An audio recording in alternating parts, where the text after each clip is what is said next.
हुकूमत का सऊदी अरब के साथ तारीखी दिफाई माहदे पर पार्लियामेंट को एतमाद में लेने का फैसला। वजारत पार्लियामेंट अमूर ने 29 सितंबर को शाम 5 बजे कौमी असम्बली का इजलास तलब करने की समरी वजीर आजम को भिजवा दी। वजीर दिफा ख्वाजा आसिफ के हवाले से पॉलिसी बयान देंगे। फलस्तीन को रियासत तस्लीम न करने पर इटली में हंगामे फूट पड़े। इटली के दूसरे बड़े शहर मिलान में मुजाहिरीन और पुलिस के दरमियान शदीद झड़पें। मुजाहिरीन की मरकजी रेलवे स्टेशन के बाहर हंगामा राई, 60 से जायद एहलकार जख्मी। फ्रांस और बेल्जियम समेत मजीद 5 ममालिक का फलस्तीन को रियासत तस्लीम करने का ऐलान। वजीर आजम लक्समबर्ग ने जनरल असेंबली इजलास में कहा कि 2 रियासती हल ही अमन का वाहिद काबिल अमल रास्ता है। माल्टा के वजीर आजम का कहना था कि फलस्तीन को तस्लीम करना हमास के फतह के तौर पर नहीं देखा जाना चाहिए। अलग और आज़ाद रियासत का क़याम फ़लस्तीनी अवाम का बुनियादी हक है। सेक्रेटरी जनरल अक़वाम मुत्तहिदा एंटोनियो गुतरेस का कहना है, फ़लस्तीनी रियासत का क़याम कोई इनाम नहीं बल्कि एक मुस्लिमा हक है और इस हक से इनकार दरअसल इंतहा पसंदों को एक तोहफा देने के मुतरादिफ होगा। यही वाहिद रास्ता है कि 2 खुद मुख्तार और आज़ाद रियासतें एक दूसरे को तस्लीम करें और आलमी बरादरी का हिस्सा बने। फ़लस्तीनी सदर का गजा में फौरी जंग बंदी और हमास से हथियार डालने का मुतालबा। सदर महमूद अब्बास ने कहा कि हम हथियारों के बगैर मुत्तहिद फ़लस्तीनी रियासत चाहते हैं। हमें गजा में इमदाद की ज़रूरत है, इसलिए गजा में फौरी तौर पर जंग बंदी की जाए।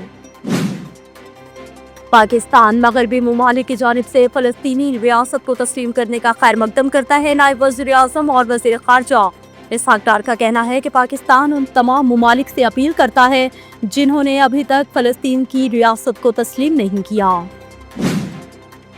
मणिपुर में भारतीय फौजी काफिले पर बड़ा हमला, कई एहलकार हलाक और जख्मी। भारतीय मीडिया के मुताबिक नंबोल के करीब 33 आसाम राइफल्स के काफिले को घात लगाकर निशाना बनाया गया। मुबस्सरीन के मुताबिक मणिपुर में बढ़ती मज़ाहमती कार्रवाइयाँ भारतीय फौज के सिक्योरिटी दावों को चैलेंज कर रही हैं। FBI ने टैक्स छुपाने वाले 60,000 से ज्यादा ज्वेलर्स का डेटा इकट्ठा कर लिया, सख्त कार्रवाई का फैसला। FBI के मुताबिक बेशतर ज्वेलर्स अपनी आमदनी कम जाहिर करके टैक्स छुपा रहे हैं। पहले मरहले में पंजाब के 900 ज्वेलर्स की फहरिस्तें तैयार की गई हैं।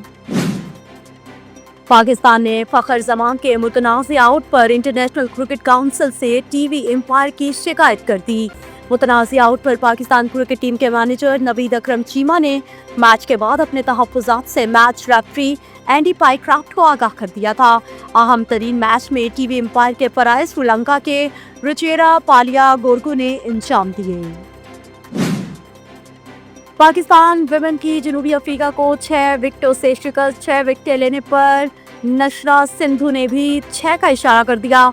पाकिस्तान की जानिब से नशरा सिंधु ने अपने करियर की बेहतरीन बॉलिंग करते हुए 26 रन के एवज 6 विकेटें हासिल की।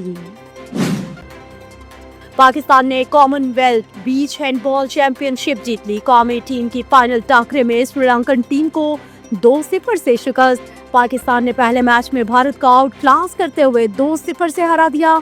पाकिस्तान टीम पूरे टूर्नामेंट में नाकाबिले शिकस्त रही।